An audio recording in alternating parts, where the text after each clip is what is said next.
வணக்கம், welcome to கிரிபிள் சேனல். ஸோ ப்ரொமோ 2 நீங்கள் பார்த்துருப்பீங்க. மறுபடியும் வந்துட்டு திவார் சபரி அப்படிங்கிற மாதிரி இருக்கும். என்ன நடக்குது ப்ரொமோ 2ல பார்த்தீங்கன்னா, சாப்பாடு விஷயத்தில் ரொம்ப சீப்பாக நடந்துக்கிறீங்கன்னு சொல்லிட்டு ஒரு கேவலமான வார்த்தையை வந்துட்டு திவார் வந்து சொல்கிறான்.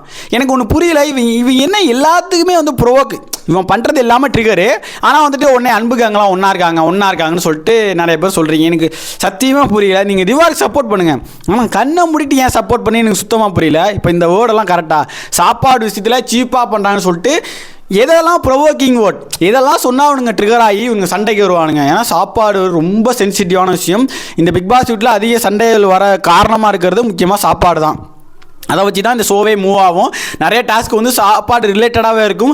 சாப்பாடு சமைக்க முடியாத சுச்சுவேஷன் வரும், சாப்பிட முடியாத சுச்சுவேஷன்ஸ் வரும். இது எல்லாமே கிரியேட் பண்ணுறது தான் பிக் பாஸ் டீமோட வேலை. அப்படி இருக்கும்போது அந்த சாப்பாடை வந்துட்டு ஒரு மையப்புள்ளியாக வச்சுக்கிட்டே இவங்க சாப்பாடில் ஒரு பாலிடிக்ஸ் பண்ணுறாங்க, சாப்பாடில் ரொம்ப சீப்பாக நீங்கள்லாம் பண்ணுறீங்க அப்படின்னு சொல்லிட்டு ஒன்று சொல்கிறான். அப்படி சொல்லும் போது கண்டிப்பாக ஆப்வியஸாக குக்கிங் டீமில் இருக்கிற சபரி, எஃப்ஜே மற்ற எல்லாருமே சண்டை போக தான் செய்வாங்க. இதை உடனே வந்து அன்பு கேங் வந்துட்டு ஒன்றா போகிறாங்க. அன்பு கேங்கெல்லாம் வந்து திவாருக்கு ஆப்போசிட்டு. எனக்கு புரியல, ஏன்னா இவ்வளோ கண்ணை மூடிட்டா முட்டு கொடுப்பீங்க. ஸோ இந்த ப்ரொமோ 2 நீங்கள் பார்க்கும்போது உங்களுக்கு என்ன நல்லா யோசிச்சு நீங்கள் கமெண்ட்டில் போடுங்க. உங்களுக்கே நல்லா தோணும் இவன் பேசுகிறது தப்பு அப்படிங்கும்போது. ஸோ இந்த தப்பெல்லாம் அப்புறம் என்ன யார் தான் கேட்பா?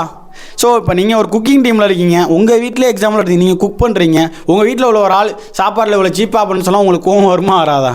அப்படி தான் இவன் பேசுகிற வார்த்தைகள் எல்லாம் பாருங்கள், சீப்பு, நீ பெரிய ஆளா, உனக்கு என்ன தகுதி இருக்குது, உனக்கு என்ன தராதரம் இருக்குது, இவன் சொல்கிற எல்லா வார்த்தையுமே வந்துட்டு ரொம்ப சீப்பான பிஹேவியராக இருக்குது.